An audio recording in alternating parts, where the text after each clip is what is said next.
ఒక ధనికునికి ఎన్నో వ్యాపారాలు ఉన్నాయి. అతనికి ఇద్దరు కొడుకులు ఉన్నారు. తన తర్వాత తన వారసుడు ఈ వ్యాపారాన్ని ఎవరు చూస్తారని ధనికుడు ఆలోచించాడు. ఇద్దరిలో వివేకవంతుడికే ఈ వ్యాపారం బరువు బాధ్యతలు కట్టబెట్టాలని నిర్ణయించుకున్నాడు. ఇందుకోసం తన కుమారులిద్దరికీ పరీక్షించాలని నిర్ణయించుకున్నాడు. ఒకనాడు ఇద్దరు కొడుకులను తన వద్దకు పిలిపించుకున్నాడు. ఇద్దరికీ కొంత ధనమిచ్చాడు. ఈ డబ్బుతో ఈ ఇంటిని పూర్తిగా నింపగల వస్తువులు కొని తీసుకురమ్మని సూచించాడు.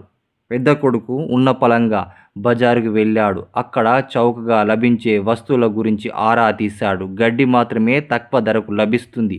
ఆ మొత్తం గడ్డిని కొని ఇంటికి తెచ్చాడు. అయినా ఆ గడ్డితో ఇంటిని నింపలేకపోయాడు.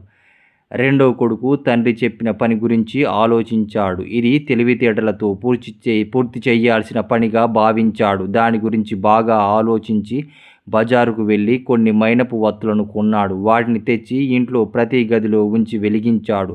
కొవ్వొత్తుల వెలుగు మొత్తం ఇంటి మొత్తం ఆవరణం మొత్తం వెలుగుతో నిండిపోయింది. ఇది చూసిన తండ్రి ఎంతో సంతోషించాడు. తన వ్యాపారానికి సరైన నిర్వహించగల సత్తా తన రెండో కుమారుడికే ఉందని అతడికే తన వ్యాపారాలన్నీ ఇస్తున్నట్టు ప్రకటించాడు. నీతి: చిన్న పనైనా ప్రభావం పెద్దగా ఉండాలి.